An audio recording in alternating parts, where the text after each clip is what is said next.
Asigi cham laba mathe.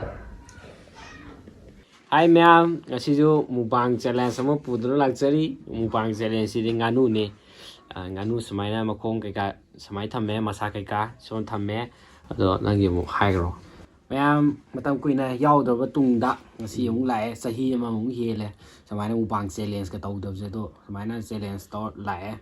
Mayam ai channel ju layone ma khumjala son thola mayam ai channel subscribe to sanbiramo ado mayam mukbang samaina ngasi challenge sama pu lae mayam ngasi nganu thongba ado mayam challenge haujala age yumda loiba nganu oiduni ado mayam chaba ji haujala age iroma ji kha hainaraga challenge ne ado de haujala ji sina iromba pani romba ye pani romba na ti nungcha iromba si phaja haidare ado nangi jo haidaro sumaina haidare ado chaw na thangre na to se iromai mahau mayam ma phai yaure adagi mayam na pamnaba nanu da hagadi makok chu yaure adagi sida kale makal laire adagi maning laire nganu gi special oina laire ado mayam chaba hujlage si na khoi tol hogino sak se aina di kitang tung wa sak le tilong mana aduga alu nganu marin toroga kaleza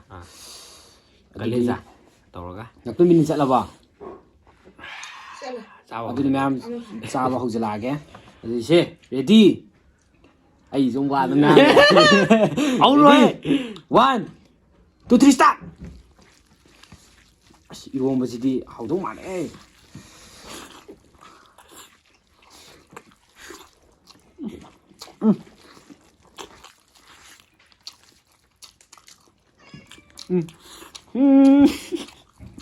이러지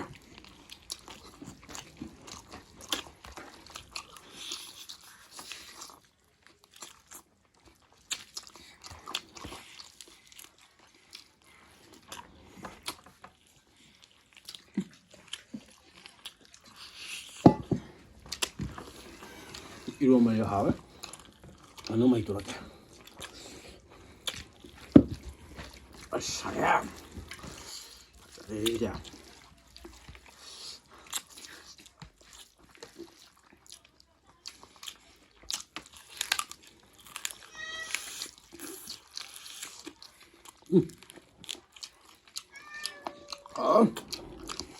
baru nih kok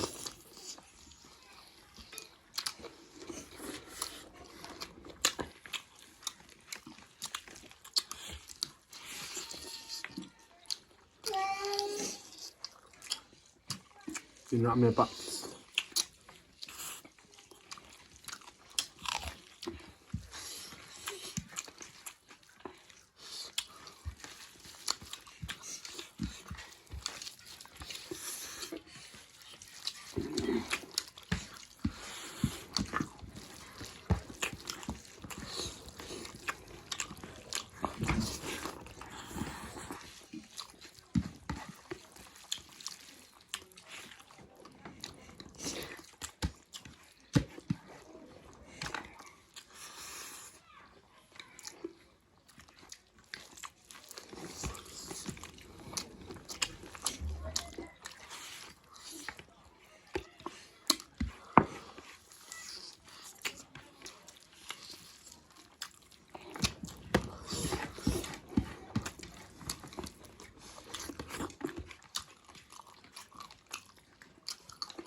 Tilong kakali siya.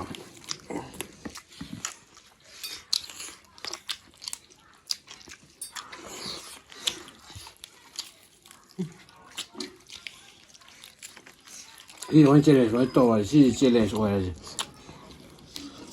야야. 시 아까 잡아. 그걸로 이제. 놓고 말 동안 하려면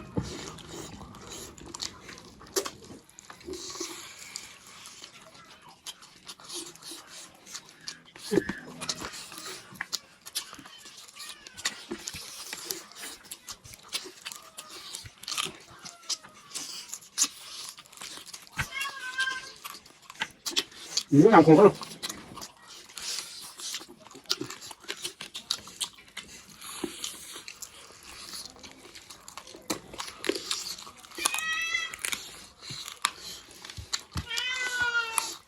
Ơi.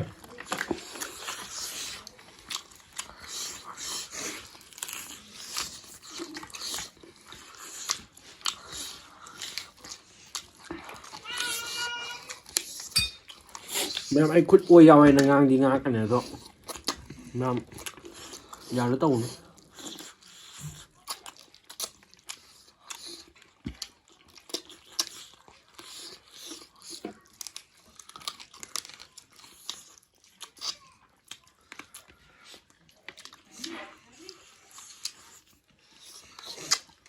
Mình mà trộn mà khẳng mà ai khẳng.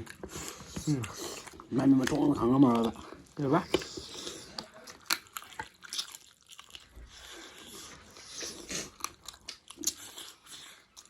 Mình sẽ mà trộn là khẳng mà vậy đi. Mình không khẳng mà. Ê hay rồi.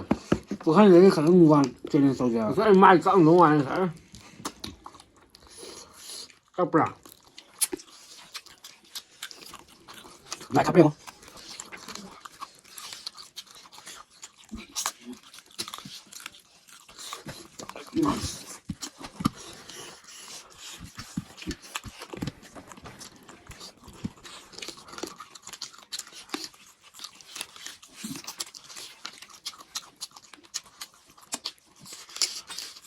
Em bật không?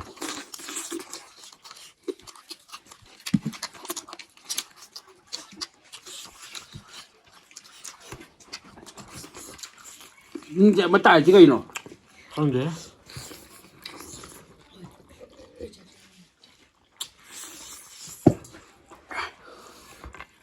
Bây giờ đấy. Mà tung ra này. Chỉ mà hao khẳng nè. Cái testing to rồi bà. Mà tung mâm tài đấy gì đã? Ví dụ thế được rồi. Mẹ sẽ lên tung ngày bram tăng. Mẹ cái mình hay biết làm bao. Một đứa xin mãi xài. Nganu này mà thong gì cái gì đó. Nganu Thongba gì đó. Sẽ lên tàu gì. Maru ăn đã. Sao bấm không. Nói ra story.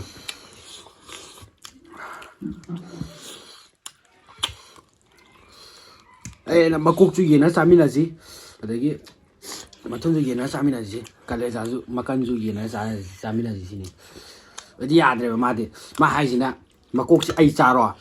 Ở đây cái gì cái mà tung cho nó giàu đi có mà tháp bạc cái sao này. Ở đây cái gì mà tháp bạc cái sao này tôi xem như mà tháp bạc cái sao chạy qua nó giàu lên. Ở siga mai makan ne mathun ne to sara gi adi yadre ba tu ai ne jam jo ba makok si ga ni ai ma tong yaw gi si fa jana dum sa je tu ma to si de tu si ani ne yaw je ina je ha ba na skin jo tang ha pla ke si ina makan tu challenge mai tai punishment ni kai dau je ba punishment ha yo ai mu ta khan na punishment do na makan cha ba no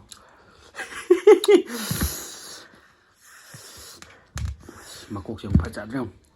Makok chi style này có hơi nganu là bởi gì là bám là sẵn đi chứ mà lại mà tông quỳ đó với tùng đã ai cũng lạc còn gì thì mẹ mukbang như thế là ca đây này nó tụi sao đây ấy sai ăn lùi chả bắt cái tàu này bạn ăn lùi chứ lùi dầu của tôi ngà rồi nè cho nên mang ngồng ra một tuần này rồi mẹ chỉ cái cả salad ghé ấy một tuần dầu ấy máu không sai tàu gì nào ấy ví dụ bằng tàu giàu cái tàu này một quả cho nên tàu chứ đã cái ban rồi còn tham tàng ra bài trà xin lấy một bộ tựa mình nó mua tiền bạc mình nó quạt vào tàu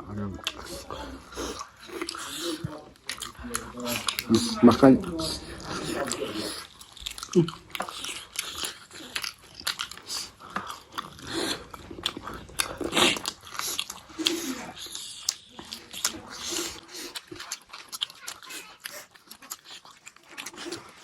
ini betul betul sama apa? Dimakan.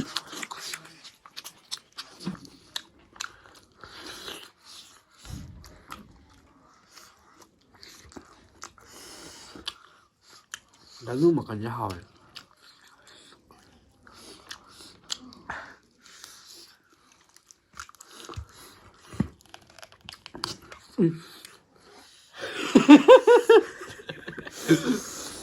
Sorry. Makannya singmam le jara nganu kya. Đấy. Nganu farming này. Nganu yang singmam da. Nganu ngầm to. Nganu sẽ mới dùng bằng máy tay này. Cái gì lâu nữa rồi.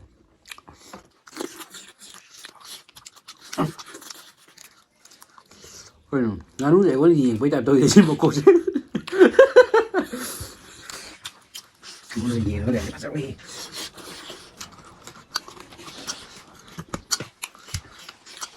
Không có đi. Mẹ em tôi để xem muốn phải xin nó muốn tắt rồi đấy. Rồi tắt rồi với mà tung đá. Siêu muốn lẽ. Nó sai xa vào tôi. nanow tập ra đi khăng đấy. Có đen gì kìa. 256 này rồi 좀 찔래 돼. 거의 짜부도 사이 짜부도 여음들 따라가 좀 약간 삐우 강호들이야.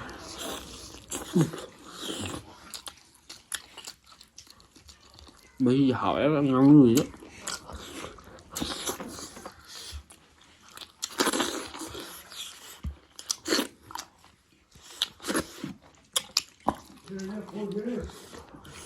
Cái gì đó? mà cô trên sao được ạ? Sao? Mà chúng ta rồi.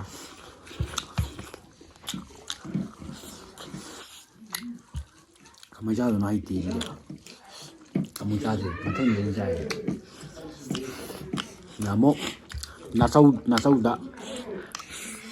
Đây là mẹ bố con, chúng ta này thùng rồi. Chả bị nó cả mà trời mà cô còn một thôn người đó in dài.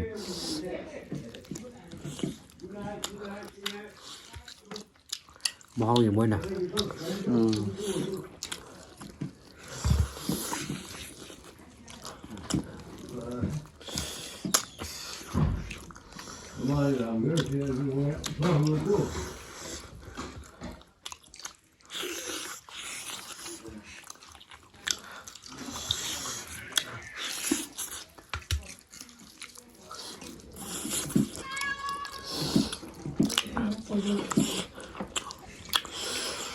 Tôi sẽ là cái đó.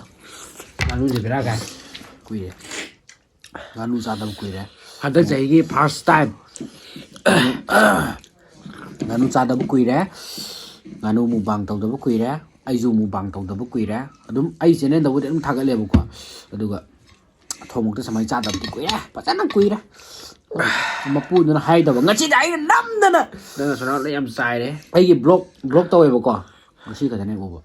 Block tàu bố con, rồi block tàu với gì mình cầm gì Nganu, mình cầm gì Nganu, mà gì cái hai cái gì ngầm rồi các bạn, rồi nằm là cái gì đấy, Nganu mukbang tàu rá, thì nè ha, ấy thấy cái sorry, đó mẹ cái gì mà tác sai là video chỉ là sinh ra cái, mà thằng cái video thằng là bữa ông ngày video mò, đó cái gì mukbang gì làm ngày cái này này khăn lẽ, mà khá ta là đúng support tàu video mẹ nữa.